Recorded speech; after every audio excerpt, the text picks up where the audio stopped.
Hello, everybody. I am Miranda Michaelis, and with me I have Ausyarr. Oh, Uh, are we live? Are we live? yeah, we're live. Were you busy doing something, or I was just busy taking photos of my cat. you have really cute, adorable cats. I love your cat. And she's currently sleeping in front of me, twitching because she's having a dream. Also, she's catching some kind of mouse. Yeah. I mean, I love cats, and I really, I love cat photos and whatnot. And you have a cute, adorable cat. Yeah, she's a bit of a Um, terror, though. she said, "What did you A say?" She was terror. here? Oh, yeah. Uh, So, um, she'll stalk you.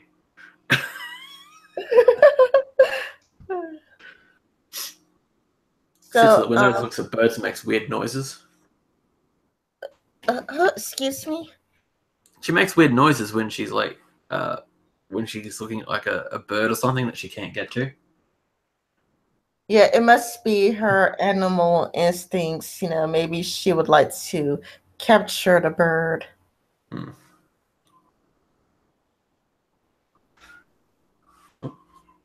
Some So, background noises. uh, yeah, I'm pretty sure there's background noises here too. Let's see. So, there was the events with August Amos, and oh, I should probably turn that off. It's probably far too loud. He said it again. It's August Ames. Not August Amos. That's what you said. Yeah, Amos.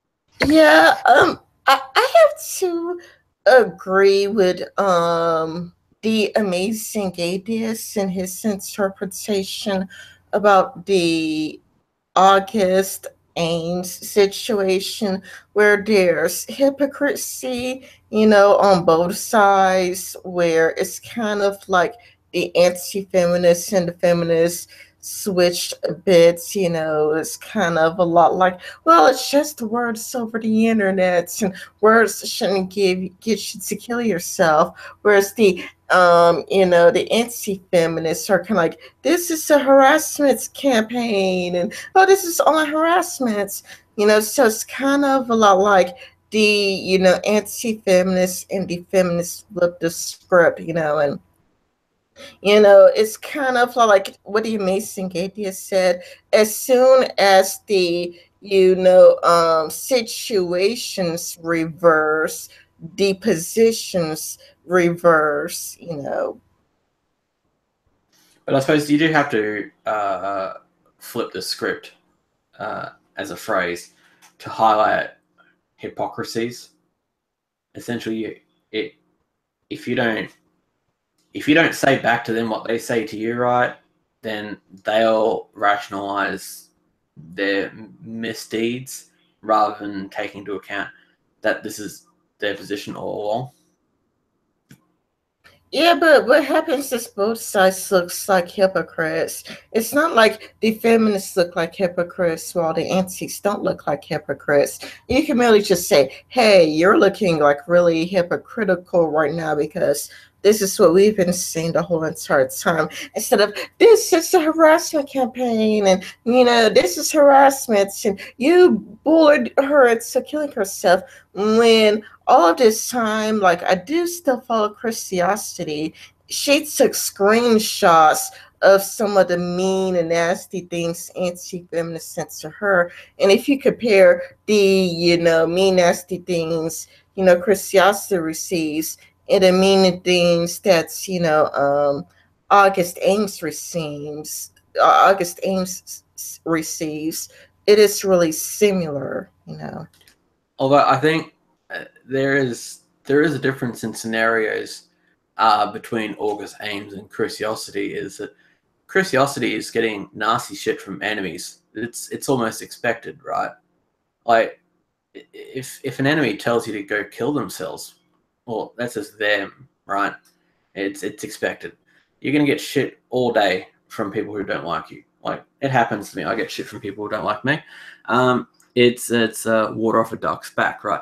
However, if you're, say, in the position of August Ames, right, where essentially your side, the LGBT side, turns on you, then what's really happening is it's not enemies attacking you; it's people you thought were friends attacking you, and that what comes out of that is the idea that you don't have friends, therefore you actually have less to live for. I did think that this is probably why some people go from being progressives and liberals to joining the alt-right. Um, it's kind of like, so many people say that they were to the left and then they joined the alt-right. One is Big Alaska, the other is Edgy Sphinx, the other is A Purposeful Wife. Uh, yeah, there were quite a bit. And I think it's because it's kind of like people seek social validation. People want to have a group where they belong to. And according to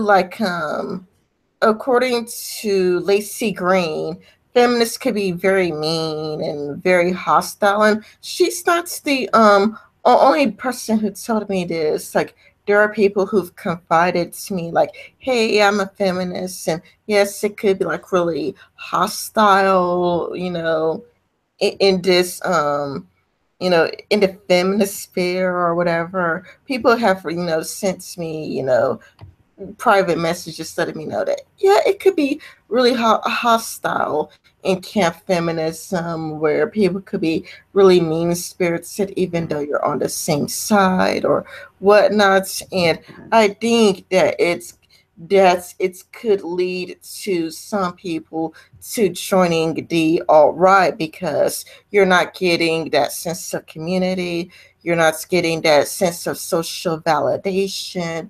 You don't have that place where you belong, so you probably join the alt-right to have that place where you feel like you can fit in, and where people would accept you for who you are, instead of yelling at you, making demands of you, and expect this and that of you. But I mean, if they were in the alt right for a long time, it's kind of like Sarah McCarthy. She's like, "Well, I'll leave the alt rights, and I get so much harassment in the alt rights, and I'm not treated, because when you're in a group, groups tend to they are welcoming of new people when you're new, and this goes for the church too. When you're new, people want to be welcoming, welcome the newcomer, and make you feel at home, and give you that sense of social validation. But then after a while, it's not like Lawrence Southern and Sarah McCarthy, they were with black guys before, mud sharks, mud sharks. How come you haven't had any white babies yet? Or it's kind of like A Purposeful Wife. People were getting on to her because she cheated on her husband. But not only did she cheat on her husband, she was having like lesbian sex. Yeah, it's like groups will often sell you the ideology, and they'll make it seem really, really great. Yeah, I suppose an analogy would be Scientology. They sell you the idea of becoming successful, having great friends, and uh, advancing in your career. And then once you start getting into it, they start pressuring you to conform to their standards. And if you break them, they essentially attack you for it. So Yeah, and it seems like many groups have that, I went to my mother is Pentecostal, and I had to go to the Pentecostal church because, if my mom's Pentecostal, I have to go to church whether I wanted to or not. And it's kind of like when a person is new, they would go out of their way to be welcoming and nice and friendly. But after a while, they would start talking about you behind your back and saying all kinds of terrible things about you on the phone. And then they would start getting more and more aggressive. It's like, you wore this to church. You don't wear clothes like that to church. And, oh, or you did this. They start getting really judgmental and whatnot. Yeah, because once once you form bonds with people, they have control over you. So, uh, how I'm just thinking of a way of how to put this. Um, Once you form links to people and friends, essentially, right? You want to maintain those friends and those links, right? So once you have a motivation to maintain a friendship, right? Those people who you think are friends, right, now have a power over you. It's how all social groups work. You join, you get the ability of being in a group, the benefits of being in a group, while at the same time, you now have the threat of being kicked out of that group. And this is what's happening with what's like Tara McCarthy and Purposeful Wife. Yeah, like, Sarah McCarthy said that she's going to leave the All Right, but I think she's still in it because she just did a live stream with the Golden One and some other people in the All Rights complaining about Black people. They have no idea just how similar they would sound like to Gazi Koso. They have like no idea, like, that them and God, see, they sound like really similar. It's like, ooh, see, I have all of these news stories where, a black person or a brown person was mean and terrible to a white person. Whereas God Sikoso, he also, has like, well, I have all of these stories of a white person doing such and such to a black person.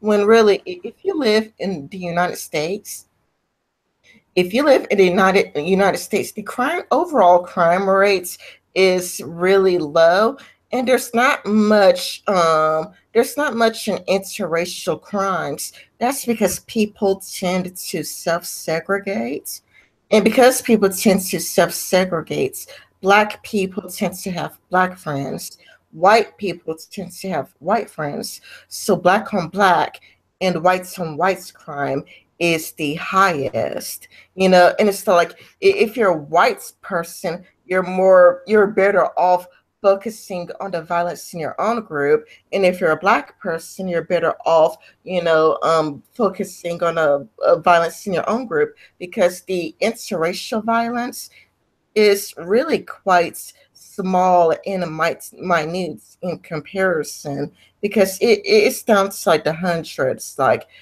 um and I could get bring up the FBI statistics, but it's kind of like, I think it was like last year that uh 500 white people died or been murdered by black people. And then it's like, I don't know, 200 black people were victims of white homicide.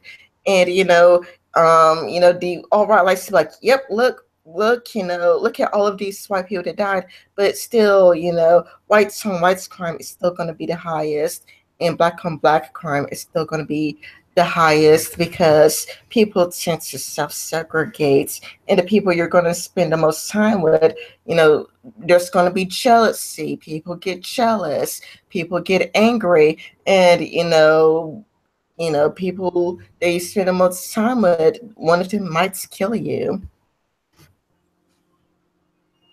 No, and it doesn't take into account uh, the crimes of passion as well. like the uh when a guy happens to like kill like his ex-girlfriend or kill the boyfriend, right? Because he's just in that split instance has a moment of rage, or like doesn't take into account things like bar fights, etc.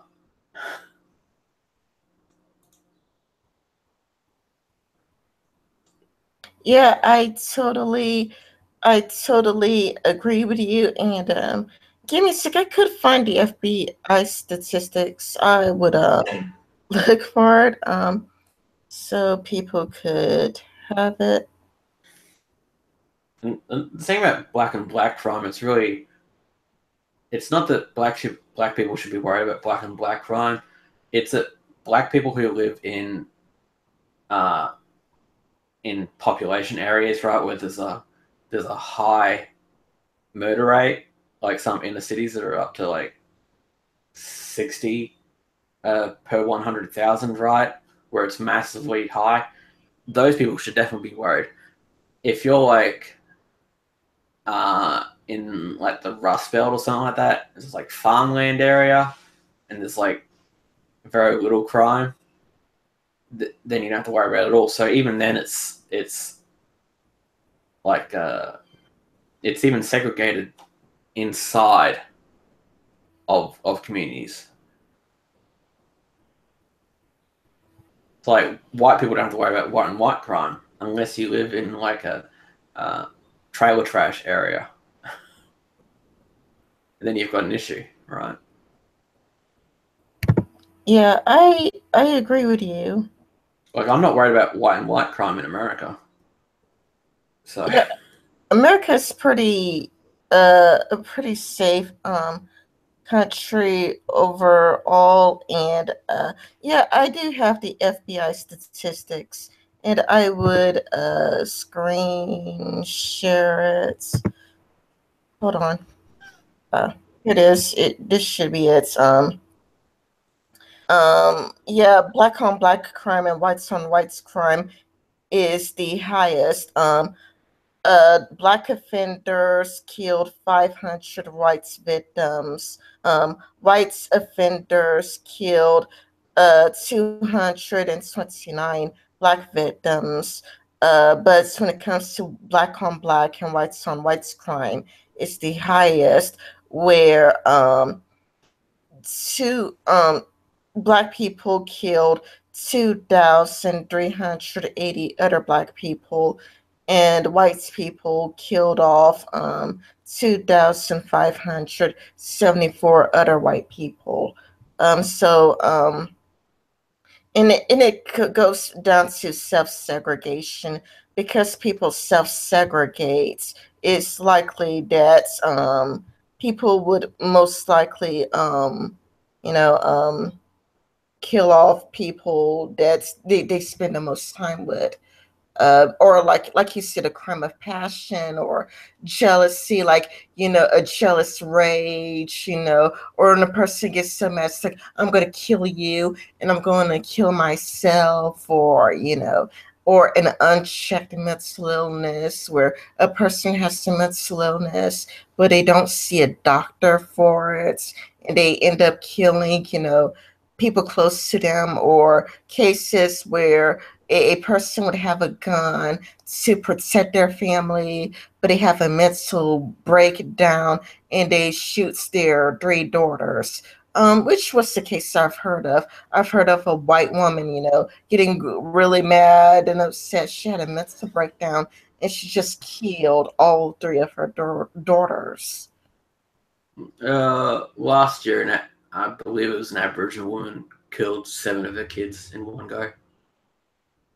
Uh, that was sad, but I think that was mental health issues as well. Yeah. I'm just looking at the homicide rates of countries, and Australia is at 179 with a 0.98 per 100,000. America's at 4.88 per 100,000, right? So in that sense, saying things like black people should be worried about black on black crime is really pointless, because if you just look at the black people in Australia, they've got nothing to worry about. And saying white people shouldn't worry about, I mean, the white people should worry about their white and white crime. Exactly the same thing. You know who's winning this? El Salvador is at 108 per 100,000. So the reality is El Salvador should be worried about El Salvador. Yeah, in the end, America would have a low crime rates in general when you consider that, let's see, 300 million, well, over like, it's like much more like 327 million people live in America. So overall, the crime rates is actually low when you consider how many millions and millions of people live here. You also got to think America's also got a lot of highly dense areas where the chance of conflict between another person and another person increases. Like Australia, no one's tightly packed together, right? So like you don't have as many random bump-ins. I don't know how to say that properly. I know, look at it this way, right? Say there's two people who live in one country, right? And they're spanned by like 100 miles, right? They're never going to have an issue, because they're never going to bump into one another. As you increase the amount of people inside that country, right, the chances of any one person having an issue with someone else, right, increases. And so when you have something like New York City where everyone's packed in, you constantly have things like people who have fights over noisy neighbors, or someone accidentally bumps into another person on the street, right, and that turns into an argument. That happens more in the United States than it does in Australia, because no one bumps into one another in Australia.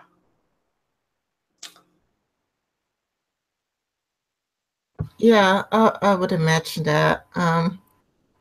So there was these videos that we got through watching about Lauren Southern, and we both saw Rossi's. Is that how you pronounce the Ross? Was. Yeah, Ross. Yeah, Ross. We both saw Ross's response to her, and adults. Wow, Ross did an amazing, incredible job responding to Lauren Southern. It was amazing. You know, it was so many details. Like, I mean, he made sure that he got so many details in. It was incredible, because you know, looking at Lauren's video, especially when you put the two videos side by side, the first where she talks about talks to Muslims, and then the second one where she talks to feminists about Muslims, she really does come across as very hostile, very antagonistic, you know, like saying to feminists that you know, that women cannot ever leave their home, or that they're probably out running a person over. It just comes across as deliberately being as inflammatory as possible for views and clicks. Yeah, she's basically asking women, do they want like the best of feminism, right, or the absolute worst of Islam? And they've got to make a choice between the two, and they can't have a nuanced imposition in between. what she should really been asking, right, is what they think of, say, Sharia law, which is where most of the issues come into contact with feminism, rather than Islam in general. Yeah, agreed. Because what's her name? Roman Millennial. She made an excellent video talking about how there's different sects of Islam. Like the Sunni Muslims are the worst because like they practice the most hostile version of Islam, while there's like different branches of Islam, and there's the more peaceful, non-violent versions of Islam. And she had a list of countries that are Muslim and peaceful. I think like one of the countries she named was like Kuwait, and how Kuwait is a Muslim country, and how Kuwait is also very peaceful. And there's just all of these peaceful Muslim countries that you would never think were Muslim because of how peaceful they are. And Lauren is just going off the worst of the really worst, and she seems to be generalizing all Muslims. Like she seems to be generalizing all Muslims. Like, oh well, her husband probably just didn't let her come out here, or her husband is probably out running a person over with a car. It presumes that all Muslims are the same when really, like, over and over again, usually when people are criticizing Muslims, it's like it's not all Muslims. It's like we're not talking about all Muslims. We're talking about the radical ones. We're talking about the people who practice the worst of it. But it's kind of like it just seems like Lauren is generalizing all Muslims as if all Muslims are equally as bad. It would be like assuming that all Christians are Westboro Baptist Church. Like, oh my goodness, you're a Christian? Do you feel like stunning gay people? Oh my goodness. So, I mean, maybe you would like to bomb Planned Parenthood because you're a Christian, as opposed to there's different types of Christians. There's Westboro Baptist, yes, but there's like the Unitarian Universalist, which is a very far left Christian group. And then there are Christians that are trying to there's left-wing Christians that try to be open to gays. Like if you're gay and you still want to go to a Christian church, there is a website actually, and all you had to do is add your zip code, and it would tell you your nearest church that is gay accepting, where you can be gay and belong in church. Yeah, she's also trying to make it look like that there weren't any Muslims at that rally. And I suppose there's probably not going to be very many Muslims there just because the population... Was it in Canada or Britain? She was in England. England, right. So there's not all that... While there is a sizable Muslim population in Britain, the percentage of Muslims compared to everyone else, right, is actually quite small. So the chances of you finding them at the rally is actually quite low, just because there's less of them. And then you've sort of add on the top that how you're going to spot them, because a lot of them, there's no outwardly sign in many cases that someone's a Muslim.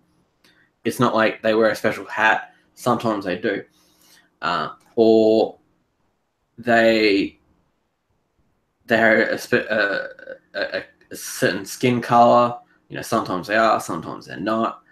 And I mean, like, even in that rally, she does interview a Muslim woman. Therefore, at very least one Muslim woman, their husband did let them go.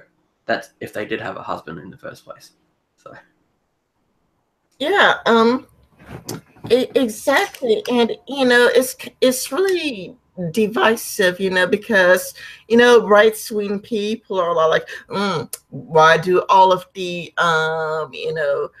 Muslims and whatnot, and like why are they go for the left wing? Like, it's in their DNA, like it's in their genes to go left. When really, it's probably because the people like Lauren acting really hostile and antagonistic. I mean, people are going to vote for the group that is welcoming of them. Is that like really a shock that if you are acting welcoming to somebody and like you want them to be a part of your group, is it really a shock that the group that as the friendliest would get the most Muslims or the most like whatever? You can't like in one hand, be hostile and then go, maybe it's there's something in the Muslims genes or something in their DNA that makes them go left.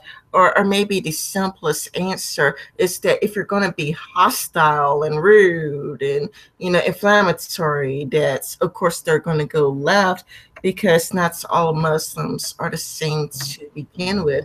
And it's kind of like they're even in America, there were Muslims for Trump, Muslims Republican, just like there was gays for Trump, or blacks for Trump. There has been, quite a few people that were working like really, really hard.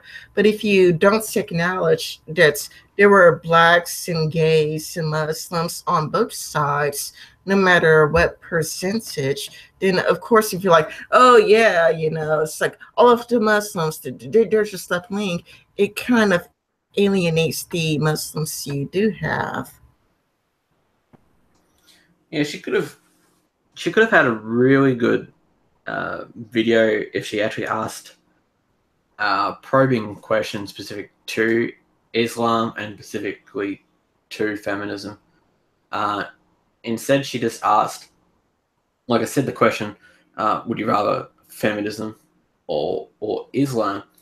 And so that immediately provoked people into either not answering or to sort of like trying to, well, they had a hard time answering, right? Because they weren't really quite sure whether or not she had an agenda that she was trying to push, right? They were very scared of what she was doing, right? She could have very much had asked questions like, ask them about their opinions on Sharia. She did actually ask one of them about a question on a mosque where women couldn't go in through the front door, which that's a valid question, right? And that one actually got a valid answer. I'm not saying the answer that the woman gave was like a good one, but it was actually an honest answer. She said something about feminists want spaces for women, and she was okay if that resulted in also spaces specifically for men. But the point is that question was a probing one. It didn't force them into having to reject the question itself. Yeah, because the question is divisive and inflammatory, and it really seems like she just came there with an agenda. And I had to agree with Walls when Walls said that you should really pick and choose between being a reporter or an activist, because it's not really working out for her, because she seems more like an activist than a reporter, because it's kind of like the people who probably agree with it are the people who already agree with Lawrence to begin with. I highly doubt like anybody changed their mind, because the way the questions were set up, especially like when you looked at the first video, it's all like preaching to the choir. It's kind of a lot like if you were like a Young Turks fan and you watch the Young Turks religiously, then you would have it in your head that if a person said that they were colorblind, that they were actually racist. And it would be like if Chink Uger were to go and say, like, do you believe in color blindness? And the person was like, yeah, sure, I believe it. And it's like, see, like, look at his study. It's like, see, these people believe in color blindness, because to his audience, if you believe in color blindness, you are admitted to being a racist, because to their audience, color blindness and racism are the exact same thing. And it's kind of like Lauren said on her audience is about protecting the West, protecting Western culture. So it's kind of like, like when they ask, like, yeah, I'm multicultural, I'm like, yeah, sure. Then it's like, then she's like, oh, yeah, like, yeah, like to her audience, because, to her audience, multiculturalism is a bad thing, but it's something that would only mean something to her audience. It's not going to mean anything to a person who's to the left, or person who's probably to the center left. It doesn't provoke thoughts. It doesn't change minds. It's more preaching to the choir, where only if you already are that way to begin with, we be like, yeah, Lauren, good job, good job. Well, I suppose if you're questioning things already, then they can potentially convert you over. I mean, if you do watch the Young Turks, for example, like you were talking about, if you were watching the Young Turks and something was a little bit off all the way through while watching it, right? But like genuinely, you agreed with most of it, right? And then someone just came out with a video that you just happened to come across, right? And their message was strong enough that they believed it, and so like that that question in your mind gets focused, and then all of a sudden, like you can switch across. Chris Jones says, I don't see why people want to defend Western culture. Western culture is losing culture, and it's going to die, in my opinion. That's a good question. I'm not quite sure that it will die. I think Western culture is sort of like in the process of swallowing up other cultures. So it looks like there's multiculturalism, but there's not. Yeah. Do you think like the culture of, like, say, some Muslims from Syria is going to change the British culture faster than what the British culture is going to change them? Because in the video that Lauren had, where she's asking about the British culture, and most of them are saying, oh, it's multiculturalism. Well, it was multiculturalism well before there was an influx of Muslim immigrants. It was multiculturalism back when they had lots of Pakistani and Indians immigrate into England, and it was before that was when they were accepting immigrants to fight World War II. So Western culture might actually be winning. In a sense, it might be swallowing up other cultures.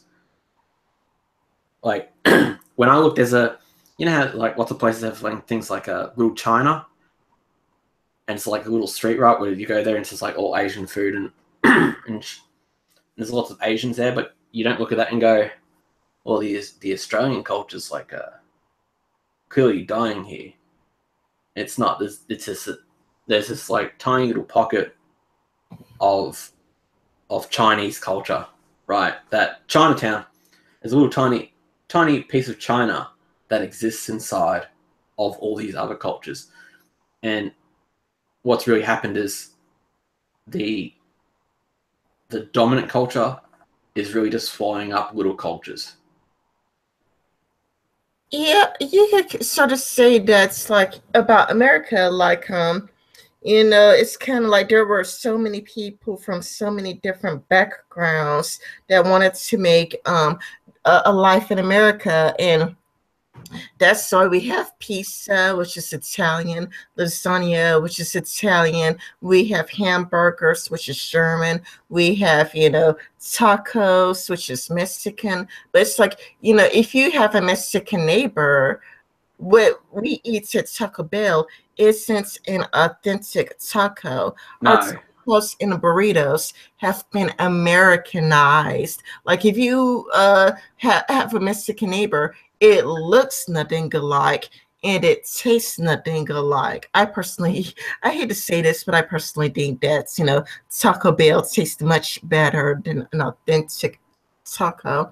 Or it's kind of like how we have like Chinese, Japanese restaurants, but it's not authentic. Like if you eat our, Chinese food, you would think, wow, this is great. But as soon as you go to China or Japan, it's like this is nothing alike because in Japan they would eat like squid and whatnot, or they'll eat Like this, huh?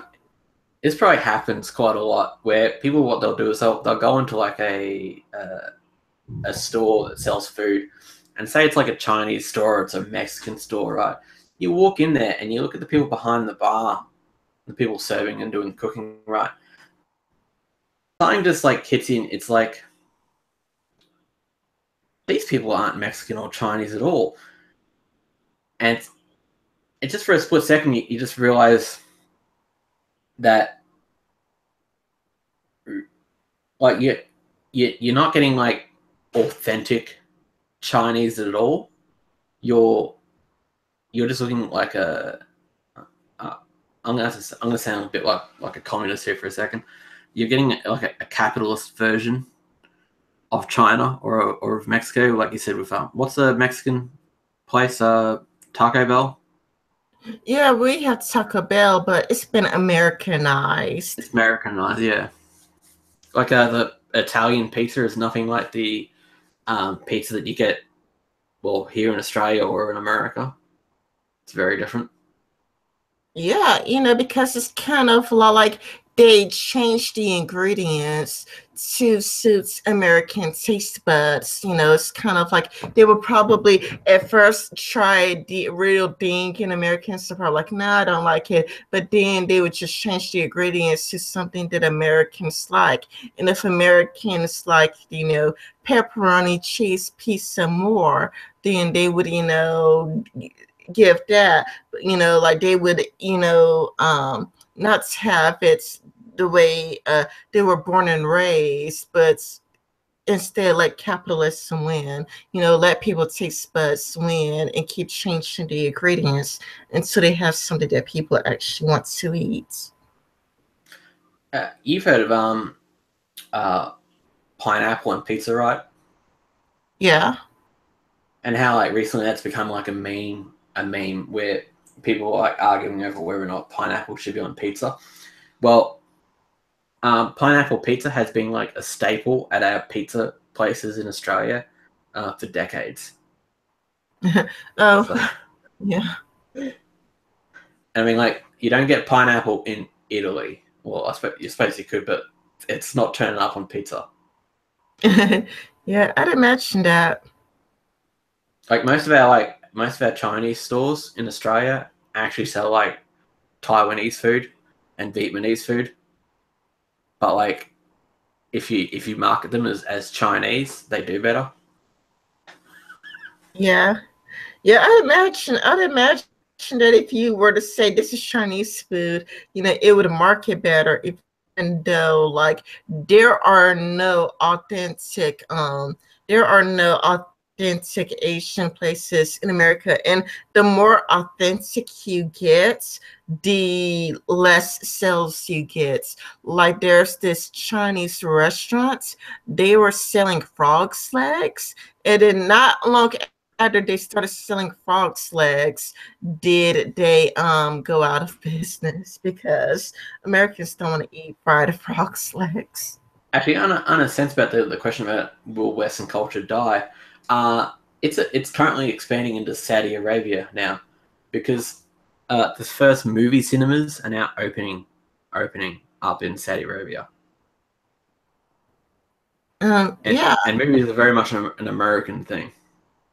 yeah, and you know, like when it comes to Western culture, I mean, I don't really view it as one Western culture because, you know, I'm pretty sure that, you know, the Scottish culture has a different culture than the Irish. And the Irish may have a different culture than somebody from, you know, London. Or it's kind of like, you know, like even in America, you know, the deep south is going to be different from, you know, New York City. Like if you go to like New York City, then you were to come to like the deep south, you would see that it's very, very different. Like, you know, people in New York, they're very left leaning, you know, they're for, you know, unisex bathrooms and whatnot. But people in the deep south are very right leaning, and they believe in segregates to the bathrooms. And you know, it's kind of like the food is different. You know, like in New York, people may have like a soy latte and a salad, but in the deep south, people would probably eat fried chicken and collard greens and butter beans and ham hock and whatnot. Yeah, I'd probably call them subcultures, Yeah. because there's like a sort of a main Western culture that sort of spreads like the globe. Like where there is McDonald's, there is Western culture.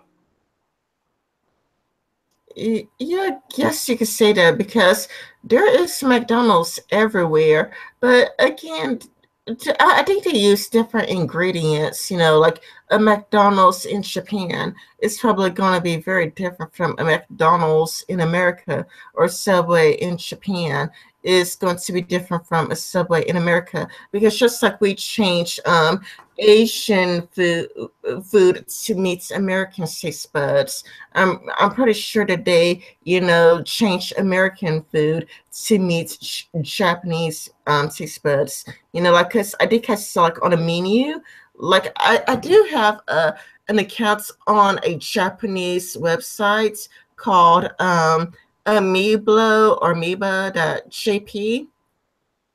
And then I follow like Japanese celebrities there, and they will like take a picture of them eating at like Subway, and they like Yeah. would be eating like a squid Subway sandwich, which, you know, not many Americans would eat, but yeah. No.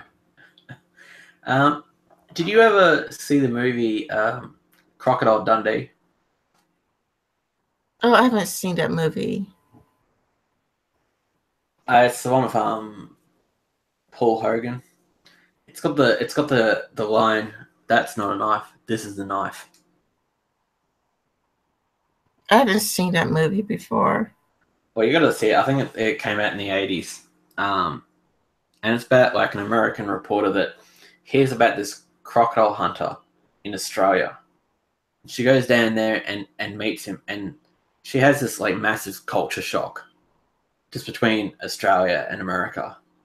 And then what she ends up doing is she ends up taking him back to New York City, and he's essentially from like the outback, from the bush, where everything's dry and there's like just wooden buildings. There's no two stories or anything like that. There's very little cars. She takes him to New York City, and there's like these massive skyscrapers, and people using this slang language, slang words, and everything like that, and he doesn't get it. And this sort of highlights that that Western culture is really just like lots of subcultures, right? Hmm. Yeah, I agree. That's why I don't agree with the idea of Western culture because, you know, there's not much similarities. The only thing that is probably similar it's that Western countries are more pro gay rights than other countries.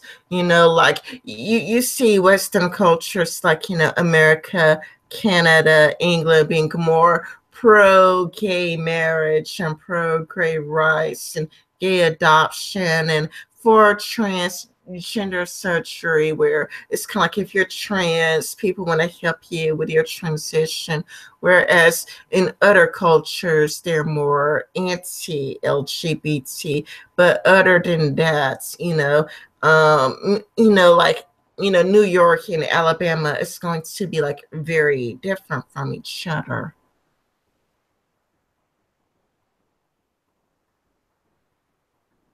Or it's kind of like New York is going to like be more full of atheists, and Alabama is going to be more religious. Yeah.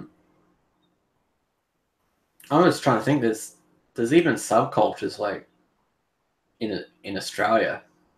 Like we have a football game called State of Origin in Australia, and what it is we get the best players from the football teams from two states, so from Queensland and New South Wales, and we put them on two opposing teams. So you get like the best of New South Wales and the best of Queensland, and they have 3 games every single year, and for a period of like 6 weeks, the states essentially go to war with one another, and we call them cockroaches. They call us toads. That's our mascots. So even in that sense, there's a linking culture of state of origin that goes through like football, and then there's these two subcultures. We have like sort of like a Queensland's more of like a more conservative, more rural, and then New South Wales is more left wing but more city dwellers.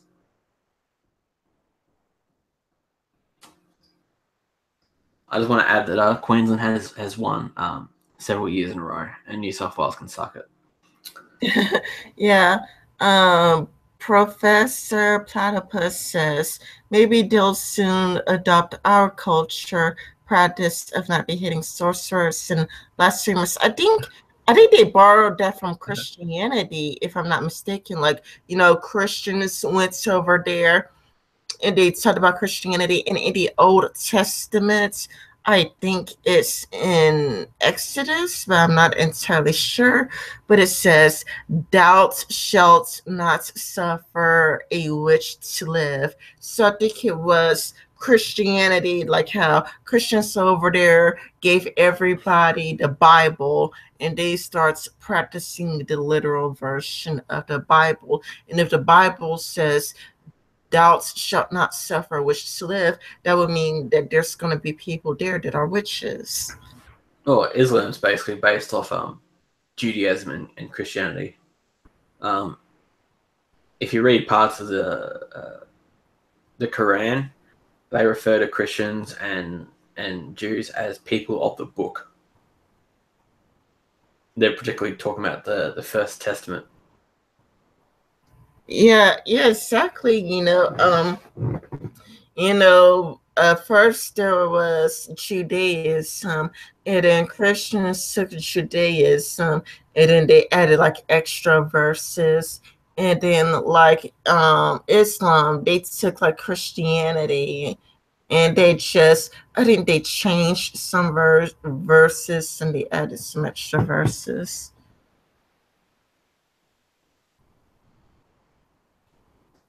As Professor Platypus puts it, Islam is an Abrahamic words to date religion.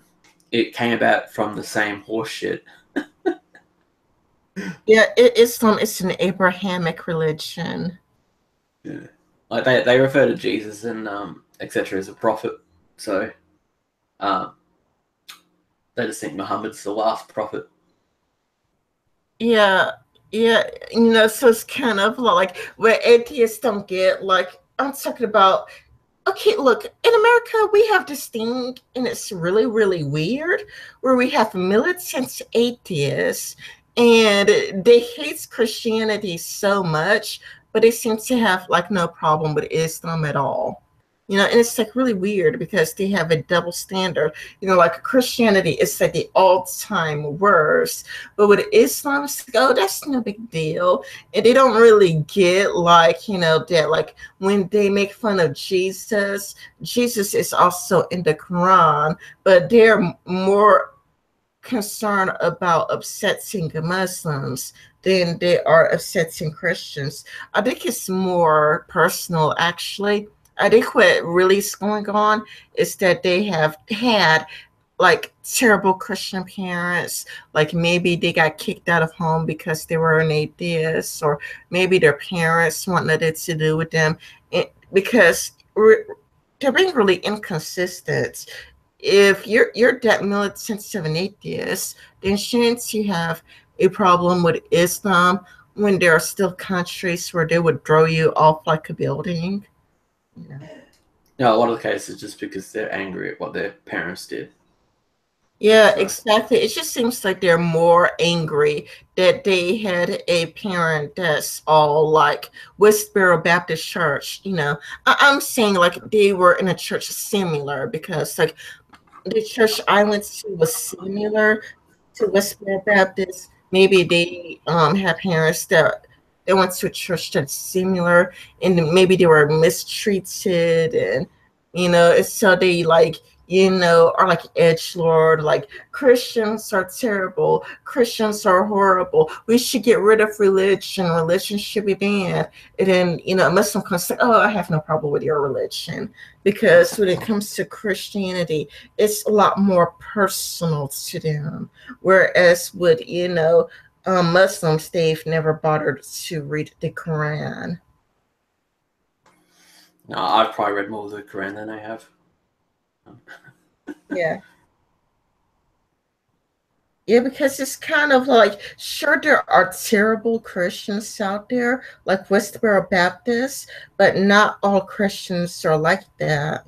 Just like not all Muslims, are going to run people over with a truck, or not allow their wives to leave the home, like one Southern said. But there are different types. There's extremists in each group. Like you can see extremist Christians, like really extremist Christians in Africa, where they would still kill gays. Like we brought Christianity to Africa. Well, not we, but Americans have, Christian Americans have.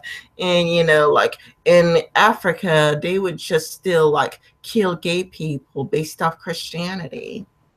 Oh, I remember there was a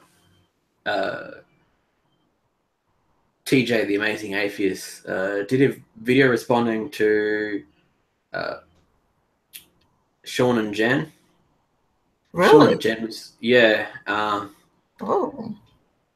In a previous video, um, TJ had said something about, he used the phrase to eat the poo poo when he was making a joke about, I think, a Muslim, not a Muslim, a religious person in Africa, right? And Sean thought that this was like a racist stereotype, right? Of Africans, right? And in TJ's response to it, he pulled up a video clip of black Christians in Africa, right? Talking about the gays and how they do all this stuff with their bums, and he also referred to them as they put their mouth up to their bums and they eat the poo poo. So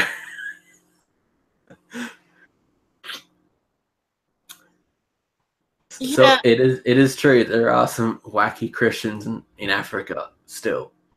yeah, like I don't think the Amazing Atheist is racist. I mean, he's friends with G-Man. I mean, sort of. No, I'd say he is. I mean, I don't think they've got any bad blood or anything like that. And certainly they make fun of one another. But like whenever whenever G-Man gets a chance to go onto the drunken peasants, he goes. So Yeah, and they laugh at one another and they joke and so forth. yeah, but sometimes it seems like G-Man is on the drunken peasants just to be ridiculed. Sometimes it feels that way. I don't know. It's a little bit hard to tell whether or not someone's genuine in their faith or not. Yeah, because it's kind of like G-Man is the laughing stock of the atheist community. So sometimes they think that G-Man is there just for views, clicks, and just so people could laugh at him because he says such ridiculous things. Like if G-Man was more normal and sane, and I do wonder if they would invite him on so many times. No, I remember one time he suggested that there are no starving Christians. Yeah, he did it. That was so funny. I did laugh at that, you know. I must admit I do laugh.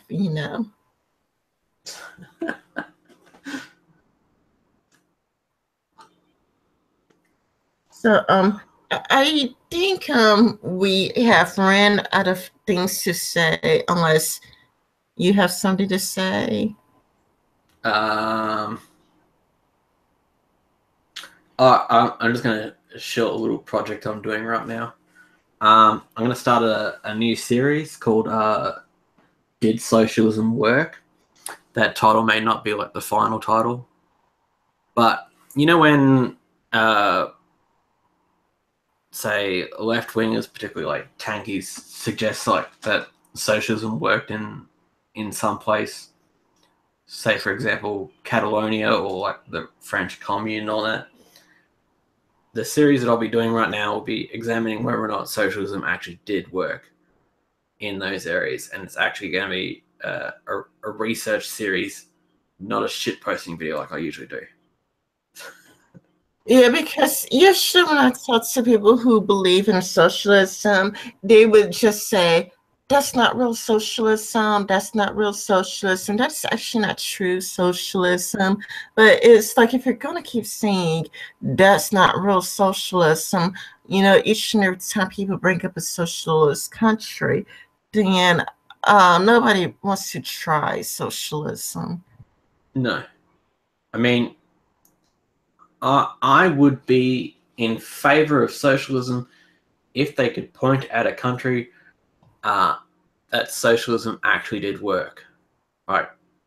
Really worked, right? If they had an example of it working, right, where everything was all fine and dandy, then I'd be more in favor of it.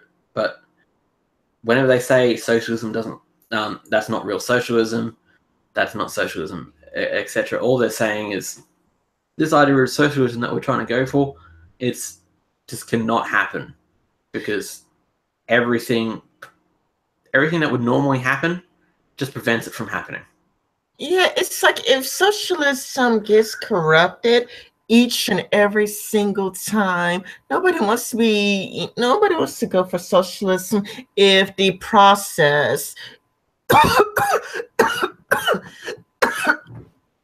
if it gets corrupted somewhere along the process, then nobody's going to want to try socialism. Yeah, like for example, say if a country tries to go towards socialism, right, and someone tries to take advantage of it because they're greedy, right? Well, you can't just say, well, it's not true socialism, right, because they had greedy people. Like, there are greedy people. You're not going to get rid of them. So, unless you've got some way of, like, killing all the greedy people, which I'm assuming some socialists are planning on doing that right now. Yeah, because I think what goes on with socialism is that they trust on the government too much because things aren't going to naturally even out. And that's the reason why capitalism is the better system because human greed does exist, But that's also why socialism wouldn't work because, you had to trust on government bureaucracies and there's going to be a license for everything, license to do this, license to do that. And in the end, you have less freedom when really people should have more people to explore what they want. And, giving to charity should be incentivized.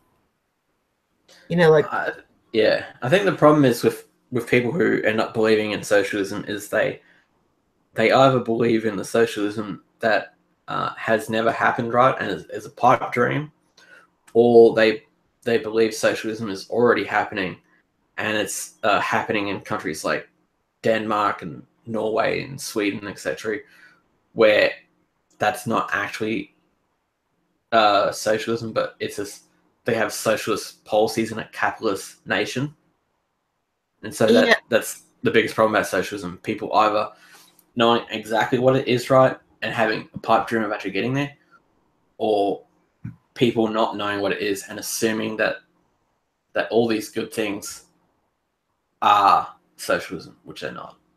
yeah, I agree with you because Sargon of Akkad, he did go into this in detail where when it comes to like Denmark, Norway, Sweden, that's not actual socialism, that's capitalism with socialist aspects to it.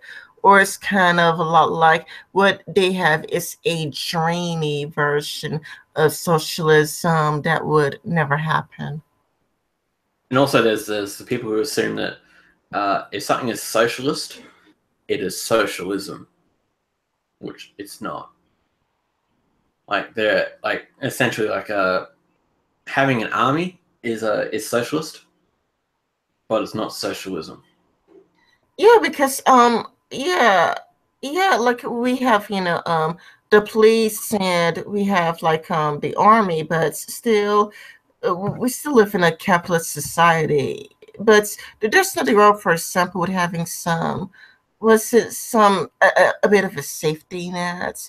There's nothing wrong with having a bit of a safety net for people to like eat and brush their teeth and having, warm clothes, Like if you run a company, especially a big company, right, then you automatically provide a safety net for certain sectors of your business, right? Because they're the base.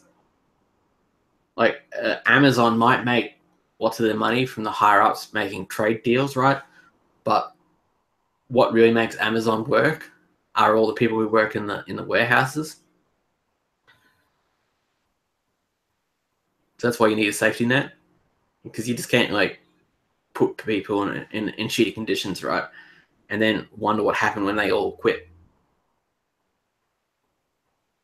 yeah, yeah. That's why they provide things like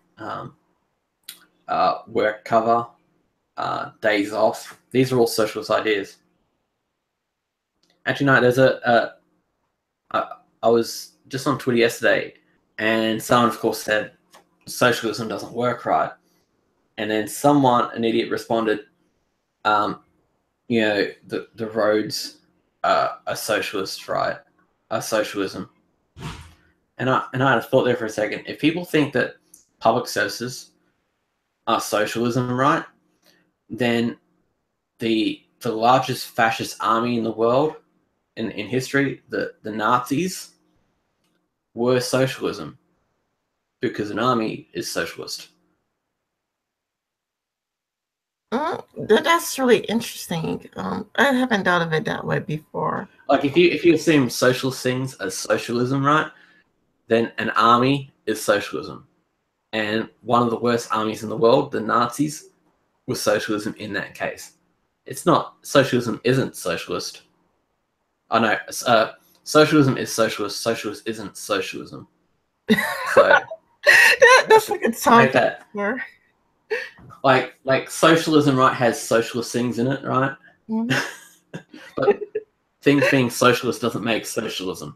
So I think when people say socialist things, right, are socialism, the ism, then then they start going into a rabbit hole of like what other things are also socialism that they don't want to be socialism.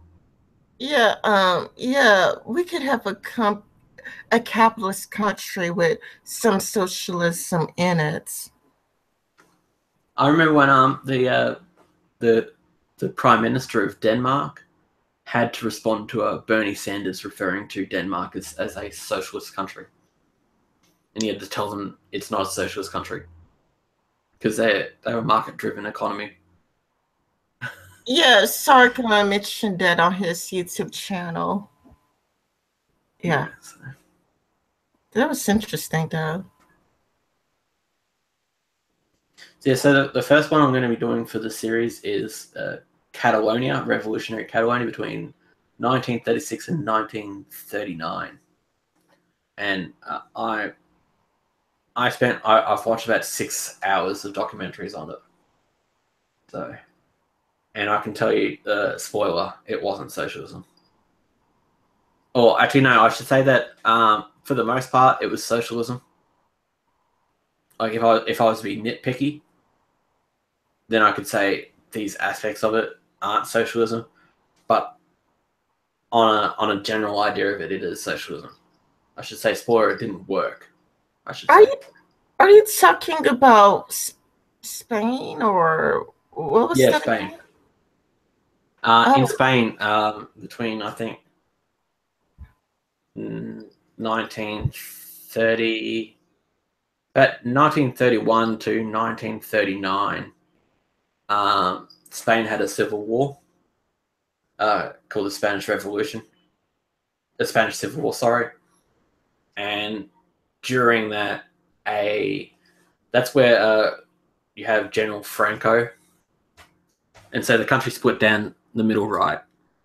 You say you had the Republic versus the Nationalists, and on the Republic side, there was a split between the Republicans and the anarchists, and the anarchist area, which was known as Revolutionary Catalonia, which is when people refer to socialism working in Catalonia, they refer to specifically those 3 years in that specific area of Spain.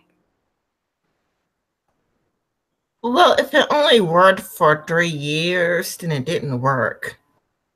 Well, technically, it didn't really work for 3 years, but Catalonia sort of existed for 3 years as an independent state, but it really didn't work at all it didn't work at all. I should just say.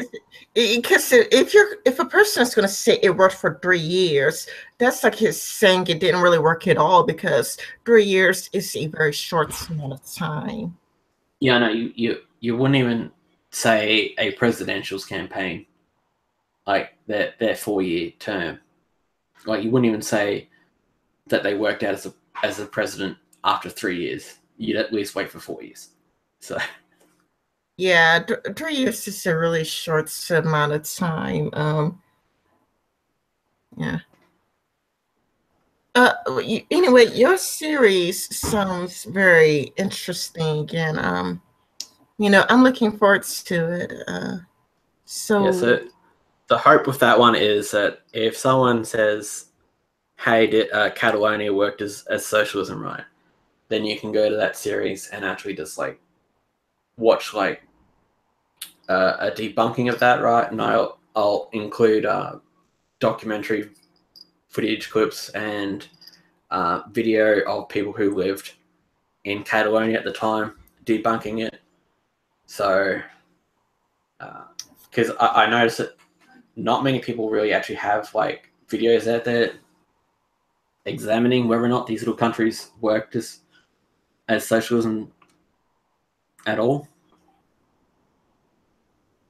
What I think what goes wrong is that college students are brainwashed into socialism while they're in college. They could not care about economy at all. Then they'll come out of college socialist. And I did find it suspicious that so many people come out of college socialists. Like, how come so many people are strong socialists after they come out of college? Probably because they've got $80,000 in debt. Oh, probably. That's probably why. They've motivated reasoning. Because remember, in a socialism country, they wouldn't have paid that $80,000 today. And that's true. But in socialism countries, everybody starves.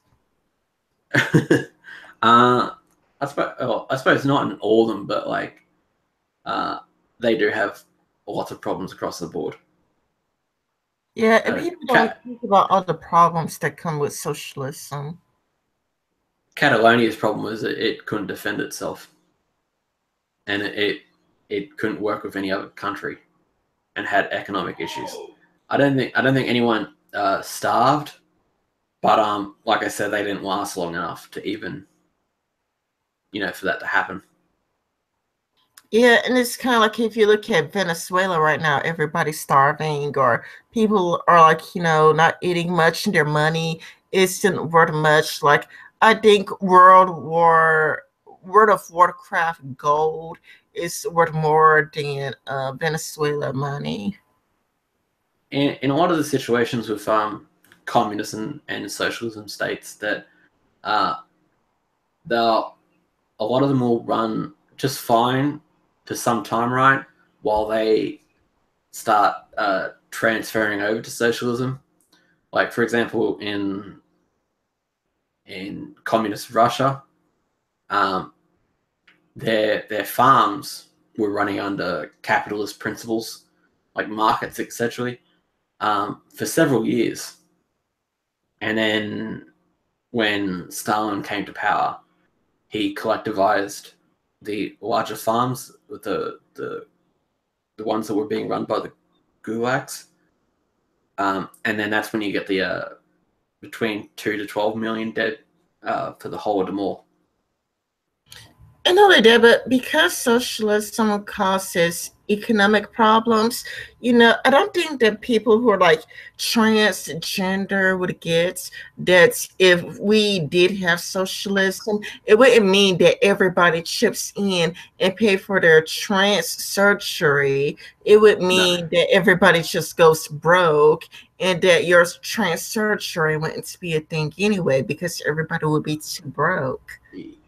And you're not even guaranteed to get health services in socialism, because socialism isn't defined by having health services. It's just defined by workers having control of the means of production.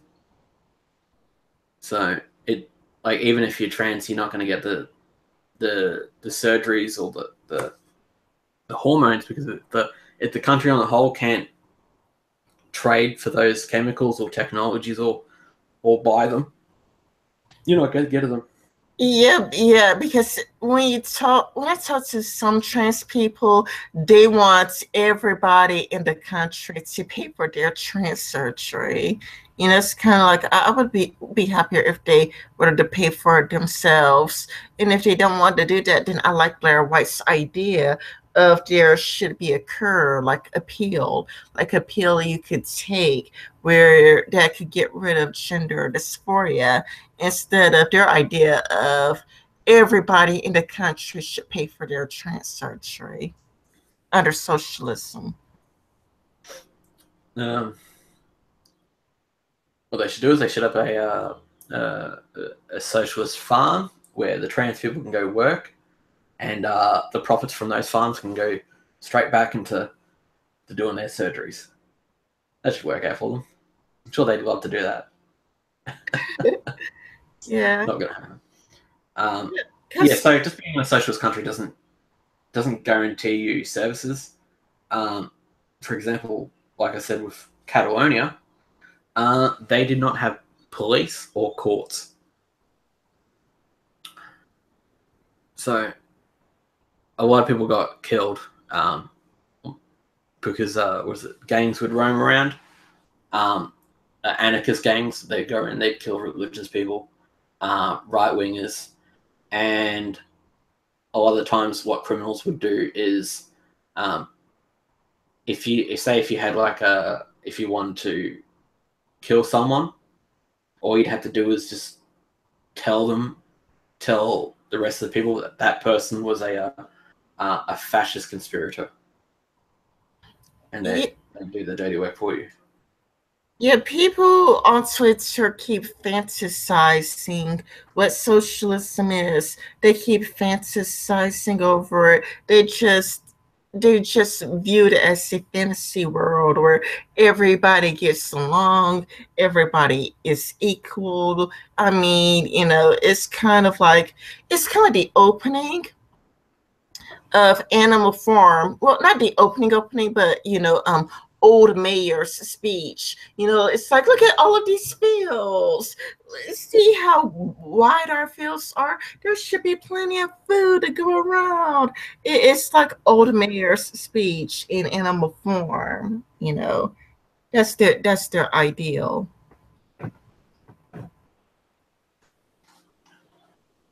Oh, we should probably end this now. Yeah. Yeah, it's been going on for a while. And I would like to thank everybody for watching, and I'd like to thank you for coming. It's been a good chat, and I hope we could have another chat sometime. Um, thank you all. Bye bye. See ya.